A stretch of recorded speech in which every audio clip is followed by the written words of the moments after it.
ఇది నా కుటుంబం, ఇది నా హక్కు అని చెప్పి నిలదీయాలి కదేటి. నోర్మయ్యరా, అల్లుడు గారే కరెక్ట్గా ఆలోచించారు. నువ్వు లేనిపోయిన రోషాన్ని నూరిపోసి కుటుంబంలో గొడవలట మాక. అయినా చుట్టం చూపుకి వచ్చినడివి నీకు ఇక్కడేటి పని రా? ఎండనే మన బస్తీకి వచ్చేసాయి. రాను నాను బావ కోసం వచ్చినాను, అయినా వాళ్ళతో నాకేటి పనే? ఏమిట్రా మాట్లాడుతున్నావు? అయ్యో, రంగా ఏమన్నాడండి? ఇందులో తన తప్పేముంది?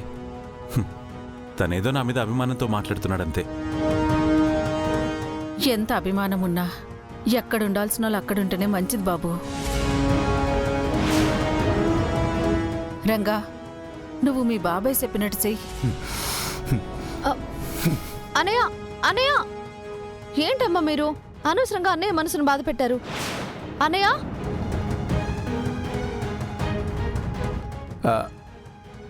మేము ఇక బయలుదేరుతాం బాబు. మీరు నాతో ఏదైనా చెప్పాలనుకుంటే నిర్భయంగా చెప్పండి. అలాంటిదేం లేదు బాబు, మేం వెళ్ళాలి. ఒక విషయం, ఇక్కడ జరిగింది ఏది కూడా అత్తయ్యకి చెప్పకండి, తను బాధపడుతుంది. వాళ్ళెవారు బాబు, మేమెందుకు చెప్తాం? మీ రెండు కుటుంబాలు కలిస్తే మాకదే సంతోషం. ఈ షష్ఠి పూర్తి కార్యక్రమం ద్వారా అత్తయ్యని ఇంటికి రప్పించాలనుకుంటున్నాను. నా ప్రయత్నం నేను చేస్తాను. ఇక ఆ తర్వాత ఏం జరుగుతుందో చూడాలి. మంచి ప్రయత్నానికి ఎప్పుడు మంచి ఫలితమే ఉంటుంది బాబు. వెళ్దామయ్యా. వెళ్ళొస్తాం బాబు. మంచిది. వస్తాం బాబు.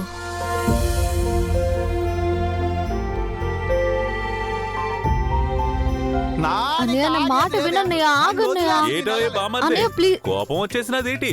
కోపంలో సూట్ కేసు గీట్ కేసు సర్దేసి దుబాయ్ లాగి చెత్తవేటి? ఇదిగా ఇరానోళ్ళు దుబాయ్ మీద బాంబులు ఎత్తున్నారట. ఆ బాంబు గీంబు నీ మీద పడదనుకో, సూట్టానికి కూడా రాలేం బామ్మర్ది. మన కొంపలో పడే బాంబులు కన్నా బాంబులు ఎటు పెద్దవి కాదులే బావా. నన్ను ఎటకారు వాడట్లేదు, నన్ను వెళ్ళిపోతున్నాను. అరే, వాళ్ళేదో భయంతో మాట్లాడారు, దానికి కలుగుతావేంటి? నాకంత ఓపిక నేతలే బావా. నువ్వైతే ఏటన్నా భరిస్తావు, నాను భరించలేను. అయినా పిన్ని బాబాయ్లను మాట కాదు, నువ్వు ఎదుర్కొంటున్న అవమానాలు నన్ను సోళ్ళకి వెళ్ళిపోతున్నాను. మన అనుకున్న వాళ్ళు ఒక మాట మాట్లాడినా మనం సర్దుకు వెళ్ళిపోవాలి. అదే కుటుంబం అంటే. రేపు ఇంట్లో షష్ఠిపూర్తి కార్యక్రమం పెట్టుకుని నువ్వు ఇప్పటికిప్పుడు వెళ్ళిపోతాను అంటే ఏర్పాట్లన్నీ ఎవరు చూస్తారు రంగా? నువ్వు ఈరుగడికి అప్పచెప్పినావు కదేటి. వీరు ఏర్పాట్లు ఒక్కటే చూస్తాడు, మనం అరేంజ్మెంట్లన్నీ చూడాలి. అత్తమ్మని ఈ ఇంటి లోపలికి తీసుకురావాలి. మరి నాకెవరైనా హెల్ప్ చేయాలి కదా. నువ్వు లేకపోతే నాకు ఎవరు హెల్ప్ చేస్తారు? మాటకు ముందు నీ కళ్ళలో ఆనందం చూడాలి, మాట వెనకాల నీ కళ్ళలో ఆనందం చూడాలి అంటావు. ఇదేనా చూసేది? అంత మాట అన్నవేడు బావా. నీ కళ్ళలో ఆనందం చూడడానికి నాను ఏడ్ చేయడానికైనా సిద్ధం. నానెక్కడికే పోను. చెల్లి అలా చూస్తావేట, ఈ బ్యాగ్ లోపలెట్టు పెట్టి కూడా పట్టుకెళ్ళి చెల్లె.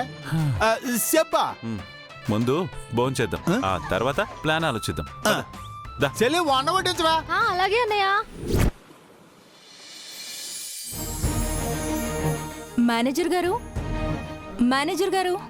Madam, good morning madam. Good morning అండి. మీకోసం వెయిట్ చేస్తున్నాను. కొత్త స్టాక్ వచ్చింది, మీరు ఒకసారి చెక్ చేస్తారా? అవన్నీ తర్వాత చూద్దాం. ముందు ఒకసారి స్టాఫ్ అందరినీ పిలవండి. అలాగే మేడం. సుజాత, మాధవి, కవిత, అందరూ రండి రండి రండి. కార్తిక్ గారు, మాస్టారు, మీరు రండి రండి sir. Good morning madam. Good morning. ఏంటి మేడం అందరినీ పిలిచారు? ఏదైనా అనౌన్స్మెంట్ చేయబోతున్నారా? అలాంటిదేం లేదులేండి. రేపు మా మామయ్య గారికి అత్తయ్య గారికి షష్ఠిపూర్తి ఫంక్షన్ చేయబోతున్నాం. ఆ ఫంక్షన్ కి మీరందరూ రావాలి. ఈ సంతోష సమయంలో అందరికీ బోనస్ కూడా ఇవ్వాలనుకుంటున్నాను. Super madam, claps claps claps కొట్టండి. మేనేజర్ గారు, మేడం మీ అకౌంట్ కి అమౌంట్ ట్రాన్స్ఫర్ చేస్తాను. మన స్టాఫ్ అందరికీ కొత్త బట్టలు కొనివ్వండి. అలాగే madam. Thank you madam. Okay, మీరు వెళ్ళి మీ పనులు చూసుకోండి. వెళ్ళండి వెళ్ళండి. మేడం, ఏంటి కార్తీక్ గారు? మీ ఫ్యామిలీలో చాలా పెద్ద వేడుక జరగబోతుంది. అందరూ చాలా సంతోషంగా ఉండుంటారు కదా? అవునండి, ఇది మా అందరికీ చాలా పెద్ద పండుగ లాంటిది. మరి మీలో మాత్రం నిజమైన సంతోషం కనిపించట్లేదు. ఏదో వెలితి కనిపిస్తుంది. మీకెందుకు అలా అనిపించింది? నేను రోజు మిమ్మల్ని గమనిస్తున్నాను కదా మేడం. మీరు ఎలా ఉన్నారో ఆ మాత్రం అర్థం చేసుకోలేనా? వాట్? అంటే నా ఉద్దేశం, రోజు మిమ్మల్ని చూస్తుంటాం కదా అని మేడం. మీరు దేనికో బాధపడుతున్నారు, అది ఏంటో తెలుసుకోవచ్చా? అనవసరం అనుకుంటే చెప్పకండి. షష్ఠి పూర్తి జరుగుతున్నందుకు మేమందరం సంతోషంగానే ఉన్నాం. కానీ ఈ వేడుక మా రుద్రబాబు గారి చేతుల మీదుగా జరగడం లేదని బాధగా ఉంది. మా అత్తయ్య గారు బావగారి పట్ల చాలా కోపంగా ఉన్నారు. ఫంక్షన్లో ఎలా ఉంటారో, అసలు ఫంక్షన్ ఎలా జరుగుతుందో అనేదే నా టెన్షన్. మీరు టెన్షన్ పడకండి మేడం. రుద్రగారుండగా మీ ఫ్యామిలీలో ఎలాంటి డిస్టర్బెన్స్లు రానివ్వరు. ఆయన చేతుల మీదుగా జరగకపోయినా ఫంక్షన్ని రుద్రగారు గ్రాండ్గానే జరిపిస్తారు. సార్ గురించి నాకు తెలుసు మేడం. మా బావగారిని బాగానే అర్థం చేసుకున్నారే. అర్థం చేసుకోవడానికి బంధుత్వమే ఉండక్కర్లేదు కదండి. మనసుంటే చాలు. ఎదుటి వాళ్ళ మనసుని అర్థం చేసుకోవచ్చు. మేడం, మీరందరికీ కొత్త బట్టలు కొనమన్నారు. మరి మీకోసం ఎవరు కొంటారు? నాకు ఏం కావాలన్నా మా అత్తయ్య గారే తీసుకుంటారు. ఆవిడ తనకి నచ్చినవి తీసుకుంటారు, కానీ మీకు నచ్చినవి కొనివ్వరు కదండి. కార్తీక్ గారు, మీరు మా ఫ్యామిలీ గురించి ఎక్కువగా ఆలోచించకండి. మీ పని మీరు చూసుకోండి.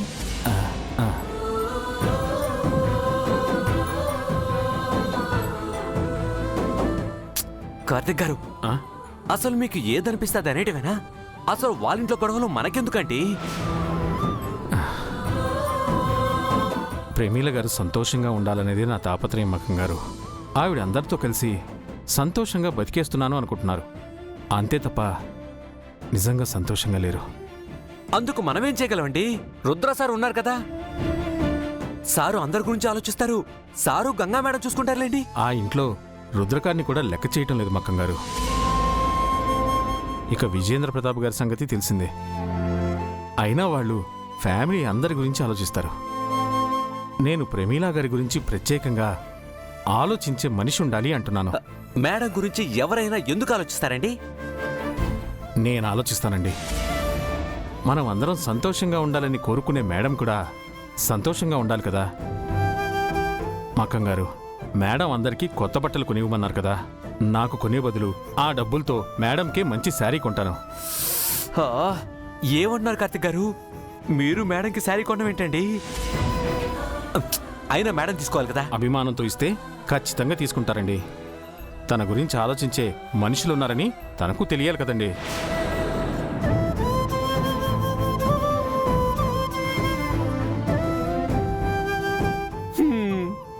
ఈ కథ ఎక్కడ మొదలై ఎక్కడికి వెళ్ళాగుతుందో దేవుడా.